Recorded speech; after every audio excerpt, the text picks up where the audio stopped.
Hola, ¿qué tal? Este es el primer video de la unidad 4 de ICB2 2023, que es la unidad de ecología. Em, Tenemos en esta unidad dos clases solamente, la del viernes 8 de septiembre y miércoles 13 de septiembre. Luego, esta es la última unidad previa al parcial. El viernes 15 de septiembre tendrán una clase de repaso con ejemplos de preguntas, como tuvieron para las unidades 1 y 2, pero en este caso para las unidades 3 y 4. En estas dos clases simplemente queremos dar algunos conceptos generales de la ecología como área súper importante dentro de las ciencias biológicas, sobre conceptos de niveles de organización ecológica, flujo de energía y masa en ecosistemas. Sobre todo ese tipo de conceptos grandes son los que queremos transmitir en estas dos clases. Lo primero que nos gusta enfatizar cuando hablamos de ecología es una diferenciación entre el concepto de ecología tradicional que puede haber en la población en general y el concepto de ecología que en realidad es el concepto usual utilizado en las ciencias biológicas, el concepto más científico, si se quiere decir de alguna manera. En general se entiende la palabra ecología como una actividad militante por el medio ambiente o por la conservación. En general se asocia o se refiere a la ecología como sinónimos de, por ejemplo, ecologismo o ambientalismo. Y en cuanto se habla a una persona como es un ecólogo, digamos, se lo asocia con un ecologista o ambientalista. No es que sean conceptos contrapuestos, pero no son exactamente iguales. Es decir, ecología es un área de la biología, es una ciencia que forma parte de las ciencias biológicas eh, y que como ciencia, bueno, tiene eh, su marco conceptual y sus metodologías y demás, y no es lo mismo que una actividad, digamos, militante, que es una actividad muy valiosa, pero que es una actividad social, sociocultural y no una actividad científica en sí misma. Al mismo tiempo, un ecólogo, una ecóloga son personas, son científicos que desarrollan estudios utilizando ciertas metodologías y sobre procesos biológicos, en particular procesos ecológicos, que es lo que vamos a hablar más adelante, y no necesariamente es lo mismo eso que un ecologista o un ambientalista, que son personas, individuos, que con obviamente intenciones muy loables eh, participan en actividades de defensa del medio ambiente, pero que no necesariamente lo hacen desde un enfoque científico, sino más bien desde un enfoque activista. Eh, ¿De dónde es que viene esta confusión? No digo una confusión, pero este uso no tan exacto del concepto de ecología.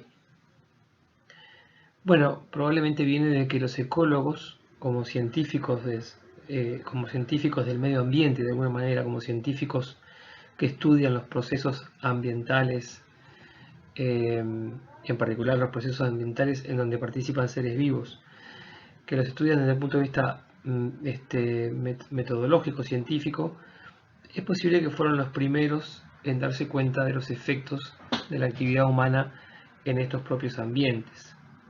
Y es por eso entonces que fueron los primeros en advertir los problemas que se estaban generando por las actividades del ser humano en los ecosistemas naturales y las consecuencias que esto podría tener. Entonces, de ahí es que uno puede asumir que esa utilización no tan exacta del concepto de ecología eh, como una actividad más militante que científica eh, debe haber surgido. Esto es allá por la década de los 40, 1940, por ahí. Este es un anuncio real que hoy parece una broma sobre las bonanzas del DDT. eh, y es un buen ejemplo para ver cómo los conceptos de qué es bueno y qué es malo a los efectos del medio ambiente o a los efectos de la salud humana, salud animal, salud vegetal, sanidad vegetal, cómo son dinámicos y cómo pueden cambiar a través del tiempo y cómo la investigación científica bien hecha va generando evidencias que hacen que este cambio vaya tomando una cierta dirección. Por ejemplo, acá vemos una época en la cual se consideraba que el DDT iba a ser la panacea mundial, cómo se estaba eh, aplicando insecticidas en lugares ocupados por, o sea, en un barrio, digamos, con casas de familia, con niños alrededor que persiguen el carrito de aplicador de insecticida como si fuera un carrito de helado, algo que hoy sería totalmente impensado. Entonces, en estos tiempos, probablemente la palabra ecología no tenía prácticamente significado a nivel de la población común, digamos, de la población masiva. Sí existía, evidentemente, el concepto de ecología entre la comunidad de biólogos, pero probablemente no tanto entre la comunidad en general. Allá por fines de los 50 y principios de los 60 aparece una autora, Rachel Carson, que había publicado alguna cosa antes, pero publicó un libro que marcó un mojón en los comienzos del ambientalismo, digamos, y de la percepción de la sociedad en relación a los efectos de las actividades humanas en el medio ambiente. Ese libro se llamó Primavera Silenciosa, Silent Spring. Fue, bueno, realmente removió bastante muchos, en muchos ámbitos distintos, en particular en Estados Unidos, donde se publicó. Básicamente lo que publicó fue una descripción muy clara de los efectos justamente de los pesticidas en los ecosistemas naturales y de los efectos terribles que estaba teniendo en la mortalidad de fauna y flora silvestre. Entre otras cosas, este libro fue el promotor para que se fundara la entidad gubernamental en Estados Unidos en relación al medio ambiente, al cuidado del medio ambiente, y después eso siguió en muchos otros países como entidades reguladoras de los efectos ambientales de las actividades productivas en particular. Pero en realidad eso que veíamos recién, que es como una especie de mojón en lo que podríamos considerar el activismo ecologista, no necesariamente es ecología en sí mismo. Es decir, cuando nosotros, por ejemplo, tenemos acá esto es un ejemplo como podrían ser miles, acá que tiene que ver con nuestra área de estudio, tiene que ver con la ecología química, es decir, con las interacciones entre seres vivos mediadas por compuestos químicos. Acá tenemos una flor que para nosotros no significa mucho, debe tener un rico olor simplemente y es bonita de ver. Si nosotros iluminamos esta flor con un filtro para luz ultravioleta, podemos ver que se ve muy diferente. Así es probablemente como esta flor es vista por una abeja. Y este color más oscuro en la flor básicamente le está indicando a la abeja dónde tiene que aterrizar para encontrar su premio en forma de néctar y de polen que la abeja utiliza como fuente de alimento en la colmena. Evidentemente para la flor esto también es un buen negocio porque la abeja es la que transporta el polen cuando aterriza y vuelve a visitar y visita a otra flor posteriormente, transporta el polen y en eso depende, digamos, es la estrategia reproductiva de muchas plantas con flor, es justamente la polinización a través de insectos. Este color está dado por una alta concentración de este compuesto, que es este tipo de compuesto, que es un flavonoide, un compuesto natural, especialmente un compuesto bastante común en plantas. Entonces aquí lo que estamos haciendo es imaginemos que uno puede hacer un estudio de ver, bueno, estudiar la química de este compuesto, estudiar cómo este compuesto le indica a las abejas dónde posarse, ese tipo de cosas. Se está estudiando entonces un proceso, se puede estudiar desde el punto de vista científico, un proceso de interacciones entre esta planta y su flor, interacciones con una abeja polinizadora, interacciones mediadas por un cierto compuesto químico. Esto entonces es claramente ecología, porque ecología en definitiva es el estudio de interacciones entre seres vivos, tanto entre sí como con su medio ambiente, tanto biótico como no biótico. Bien, y a eso nos vamos a dedicar entonces a estas dos clases, a definir algunos aspectos relevantes, algunos conceptos importantes en ecología. En particular, en la clase 1 vamos a hablar de ecología de poblaciones y en la clase 2 un poco de ecología de comunidades y de ecosistemas.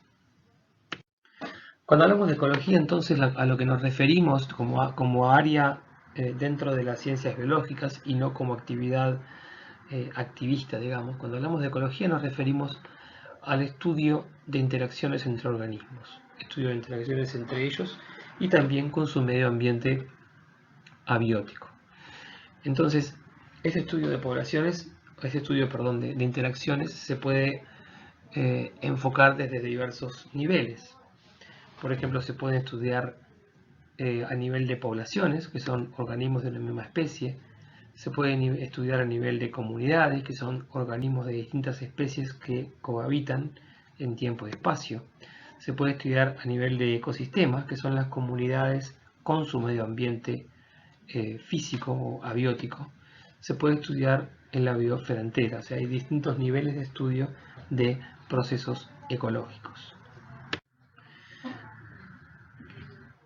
Esos niveles de estudio a los cuales nos referimos, por ejemplo, población, comunidad, ecosistema, biosfera, son todos niveles de organización biológica. Esto no es un concepto nuevo para ustedes, esto ya lo hemos visto, lo han visto en ICB1 y lo mencionamos también al comienzo de ICB2.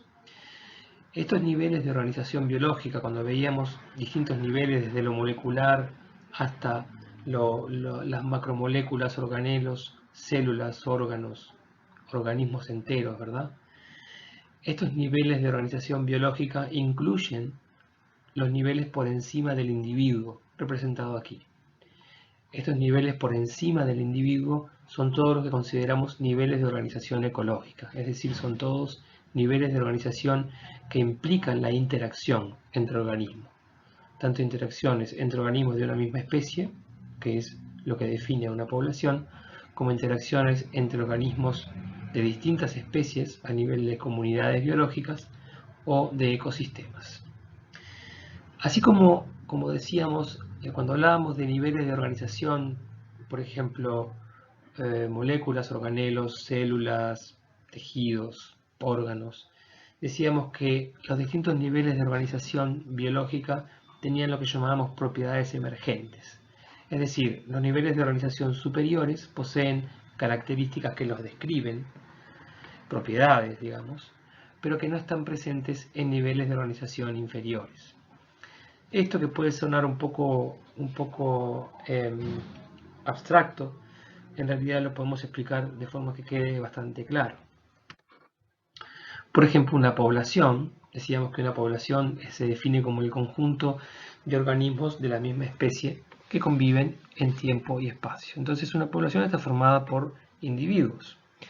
Nosotros cuando hablamos de un individuo podemos hablar de que un individuo nace o se muere, pero nunca hablaríamos de la tasa de natalidad o de la tasa de mortalidad de un individuo porque es una característica que no tiene ningún sentido. Un individuo no puede tener tasa de natalidad o tasa de mortalidad, pero el nivel de organización superior, que es la población, sí tiene ese tipo de característica que la define, o ese tipo de propiedad, por ejemplo, tasa de natalidad o tasa de mortalidad. Entonces ahí vemos un ejemplo bastante concreto de cómo niveles de organización superiores tienen estas propiedades emergentes que no están presentes en niveles de organización previos o inferiores a ellos.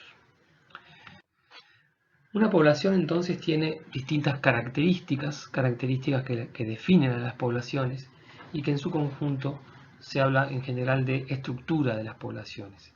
Estas características pueden ser muchas, algunas que son bastante obvias, por ejemplo la densidad de una población es el número de individuos por unidad de área, la distribución de una población es el patrón de ubicación con respecto al espacio, ubicación de los individuos con respecto al espacio, y en realidad distintas especies tienen distintos patrones de distribución. Por ejemplo, pueden ubicarse al azar, pueden ubicarse en forma gregaria o agrupada, pueden ubicarse en forma regular, ocupando el espacio entero más o menos con igualdad de distancia. Todo este tipo de distintos patrones de ubicación, bueno, de alguna manera definen entonces a una característica de las poblaciones, que es la distribución de los individuos. Otra característica que define la estructura de las poblaciones y que es bastante interesante es la estructura de edades. La estructura de edades puede aplicarse tanto a poblaciones de cualquier organismo, pero en particular muchas veces uno la ve en el contexto de las poblaciones humanas.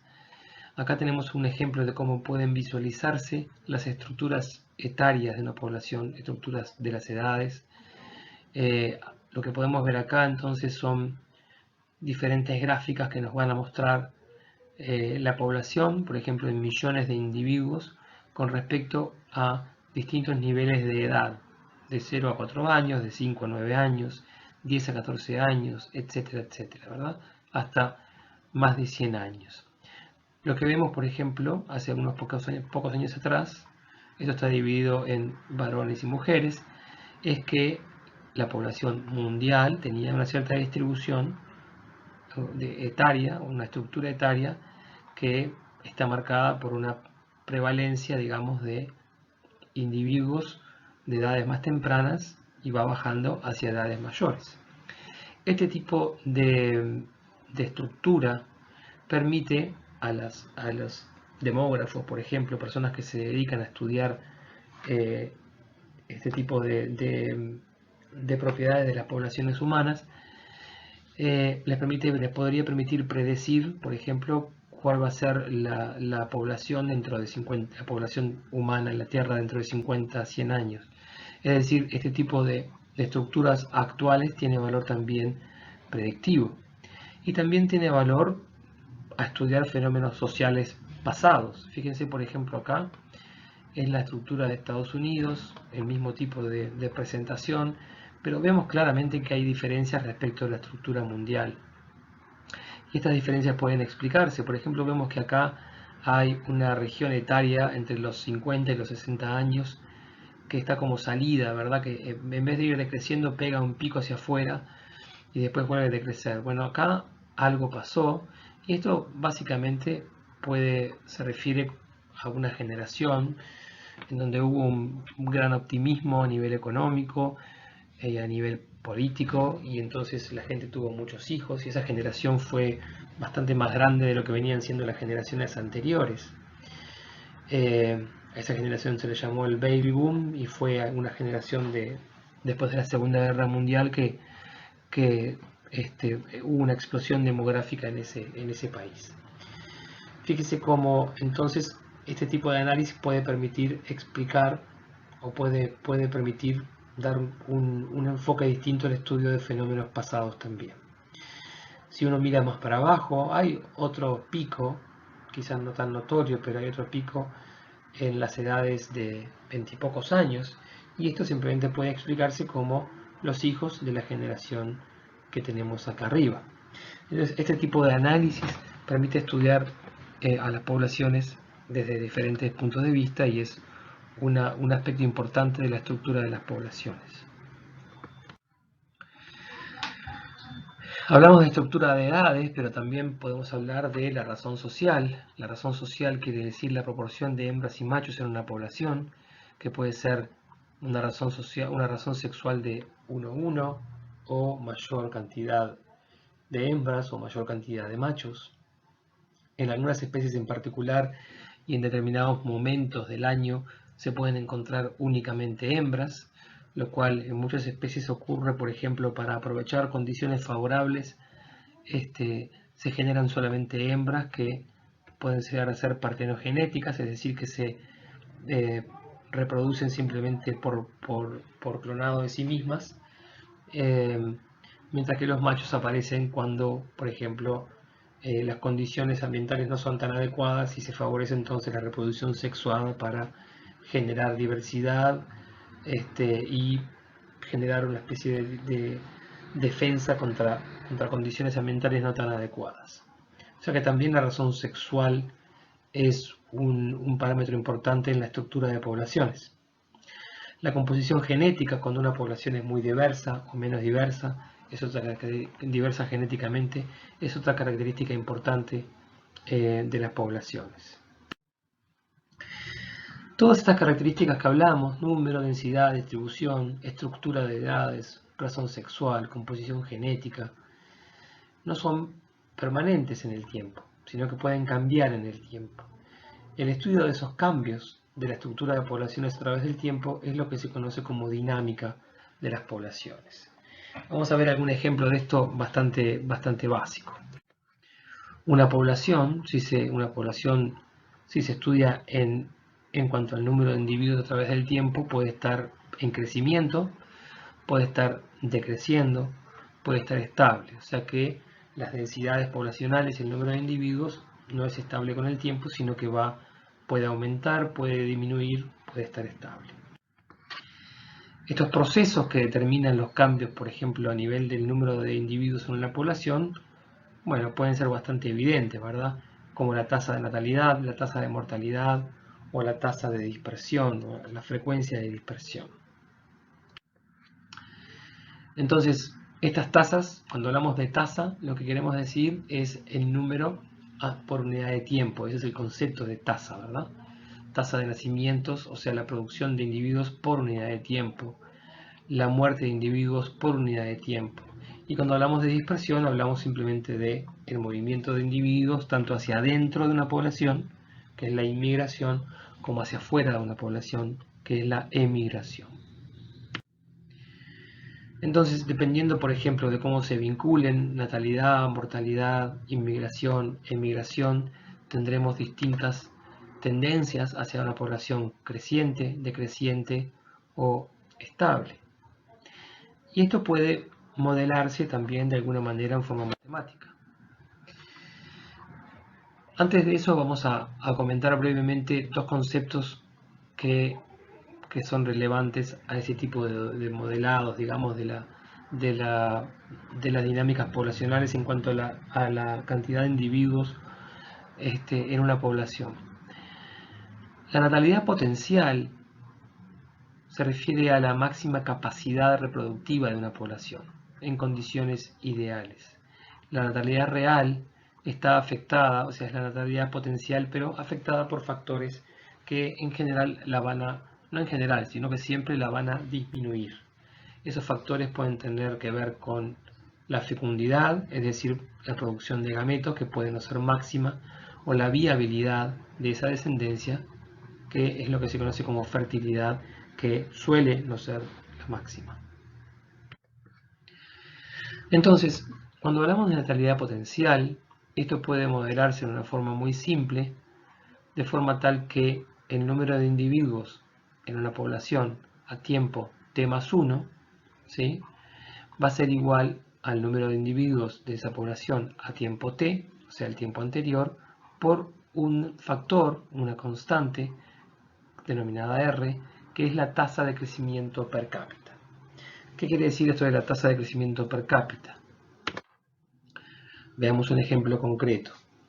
Si nosotros tenemos, por ejemplo, un macho y una hembra de una mosca, la hembra se conoce que produce 120 huevos por generación y sobrevive solamente una generación, pero de los 120 huevos que pone, la mitad serán hembras y la mitad serán machos. Por lo tanto, 60 de esos 120 serán hembras, que son las que pueden seguir produciendo nuevos organismos hacia adelante. Por lo tanto, la tasa de natalidad de esa mosca será 120 dividido 2 igual 60. este factor constante entonces lo podemos utilizar para predecir la población de estas moscas hacia el futuro.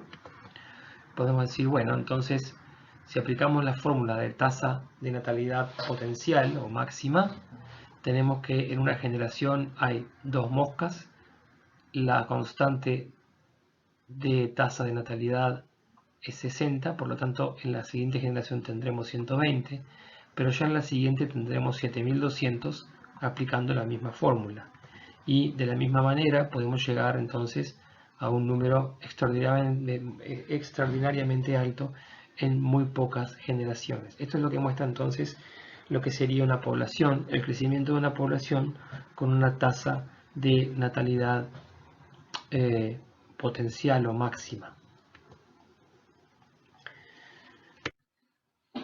En la práctica lo que ocurre es la natalidad real, que es la natalidad potencial moderada por factores que influencian la producción de gametos o la viabilidad de la descendencia.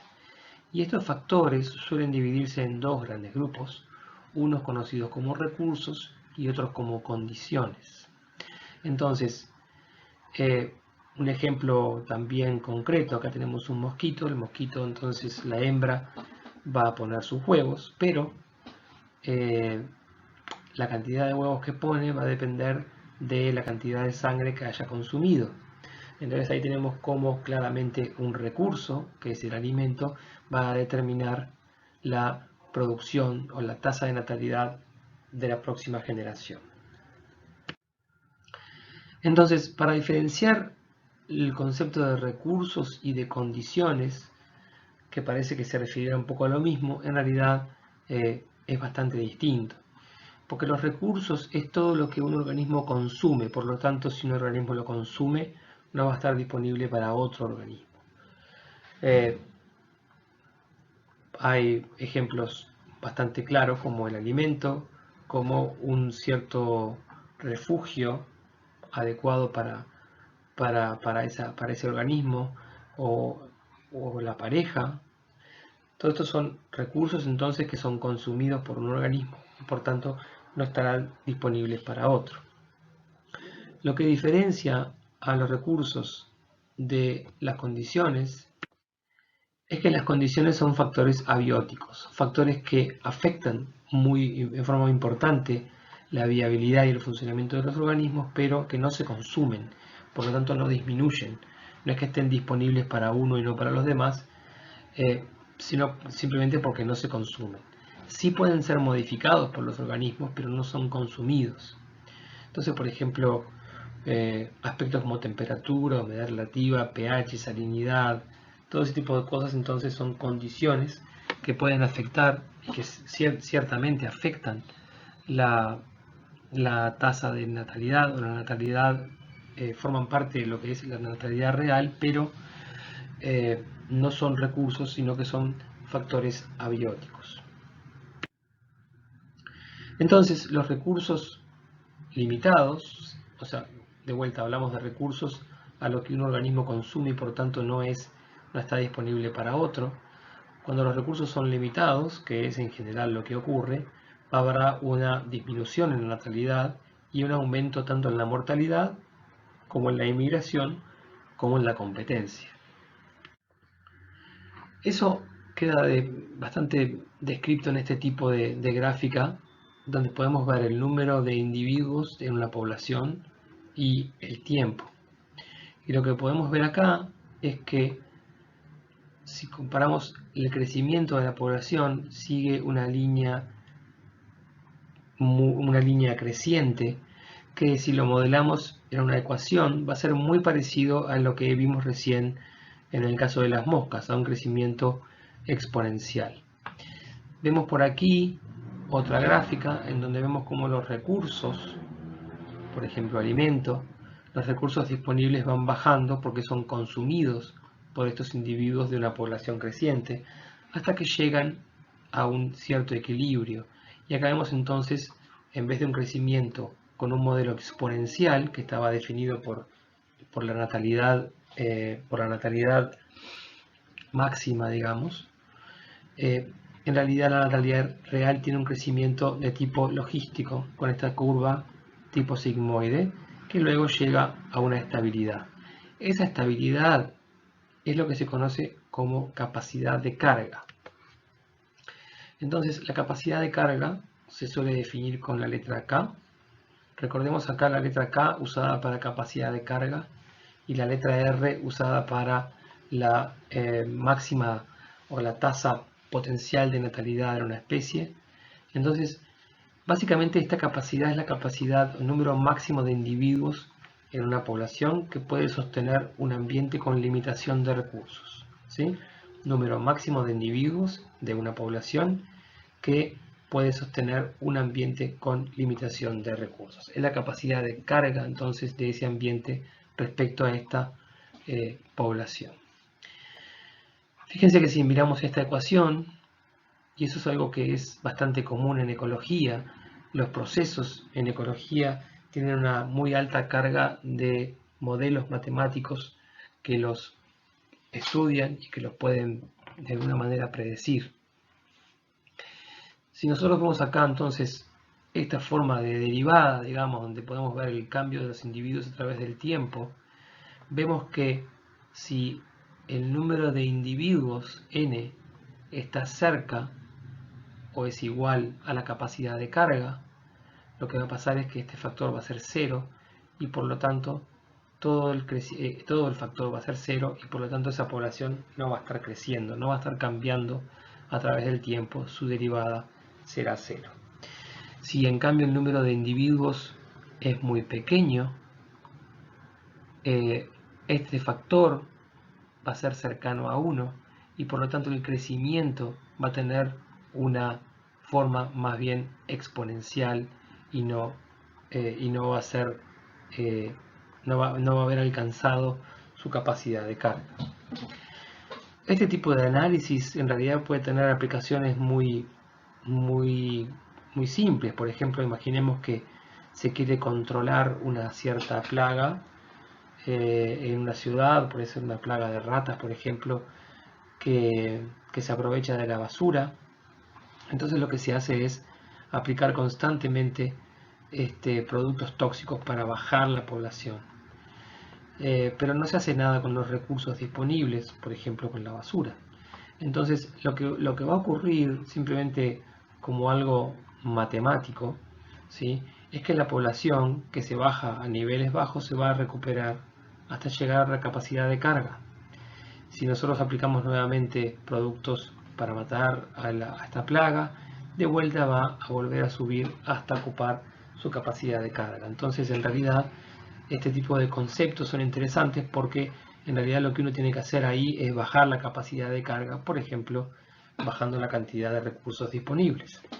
Ese tipo de enfoque, entonces, es un enfoque práctico que se deriva de un concepto básico de ecología. Si miramos un ejemplo más cercano, y esto ya lo comentamos en las clases pasadas, este es el crecimiento de la población mundial en los últimos siglos, con un crecimiento exponencial en los últimos años, dado por un mejor aprovechamiento de recursos en particular.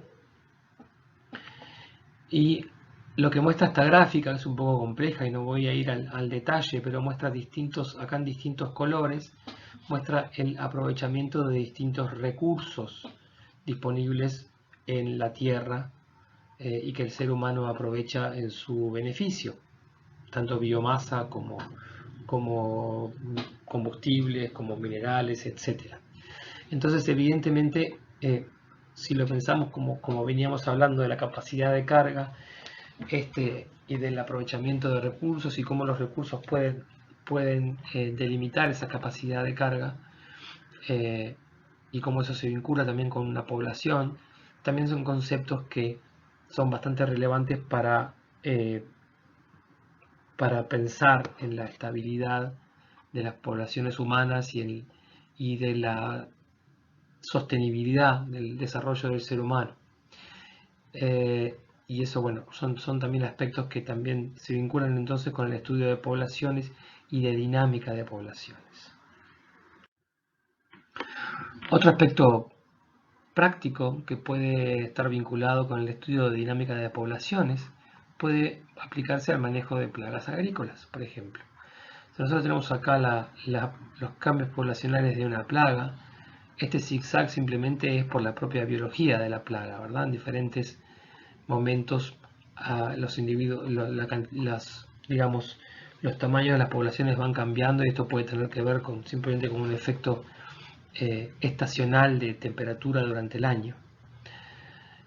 Sin embargo, introducimos un enemigo natural, que es un controlador de esa plaga, y el tamaño de esa plaga va a bajar, pero va a bajar hasta tal punto que el enemigo natural ya no tiene que comer, entonces la plaga va a subir, y vemos cómo se va generando entonces, generación tras generación, un pico tardío del enemigo natural respecto a la plaga que queremos controlar. Bueno, estos son todos aspectos del estudio de dinámica de poblaciones que tienen un efecto o que pueden tener una implicancia más de tipo aplicado que básico, pero que de todas maneras descansa o reposa sobre conceptos básicos de ecología de poblaciones. Respecto a lo que estábamos hablando de natalidad y mortalidad, está bueno conocer dos conceptos bastante elementales sobre distintas, lo que se conoce como estrategias de vida de las diferentes especies. Y esas estrategias de vida se conocen como con las mismas letras que ya veníamos hablando antes, R y K, y por eso yo les decía que recuerden esas dos letras. Ellas se diferencian en forma bastante clara. Hay organismos que son los que se conocen como estrategas R, que tienen una enorme inversión en cantidad de progenie, o sea, ponen, por ejemplo, muchos huevos o tienen progenies muy altas, ¿sí? De las cuales sobreviven unos pocos organismos, unos pocos individuos. Eso que se conoce como estrategas R, entonces, priorizan la cantidad de descendencia antes que la calidad y suelen ser muy buenos colonizadores. Estos en general incluyen a todas las plagas, tanto plagas de insectos plaga como plantas plagas. Son muy buenos colonizadores y tienen una gran capacidad de producción de nuevos individuos. En contraposición, los estrategas K, entre los cuales por ejemplo nos encontramos nosotros, priorizan la calidad antes que la cantidad en la descendencia y se esfuerzan mucho, digamos, para que esa descendencia sobreviva. Son, por lo tanto, malos colonizadores, salvo como una excepción en nuestro caso, pero es más por otros motivos, no tanto por el número de progenies, sino por otros aspectos diferenciales del ser humano. Y esto incluye entonces, por ejemplo, muchos mamíferos y aves. Estas estrategias K también tienen varios aspectos de sus características que se diferencian bastante claramente, como el tiempo para alcanzar la maduración sexual, la duración del ciclo de vida, las tasas de mortalidad, números de descendientes, tamaños de cría, cuidado de las crías, capacidad de dispersión. Todos estos aspectos entonces son bastante contrapuestos para estrategas R y para estrategas K y tiene que ver básicamente con una inversión diferente. Una inversión o una asignación de recursos que está más orientada hacia la reproducción, en el caso de estrategas R, que hacia la supervivencia, como es el caso de estrategas K. Ahora bien, vimos entonces o definimos a las poblaciones, definimos algunas características de lo que se conoce como estructura de poblaciones y cómo esas características, la estructura de poblaciones cambia a través del tiempo en lo que se conoce como dinámica de poblaciones.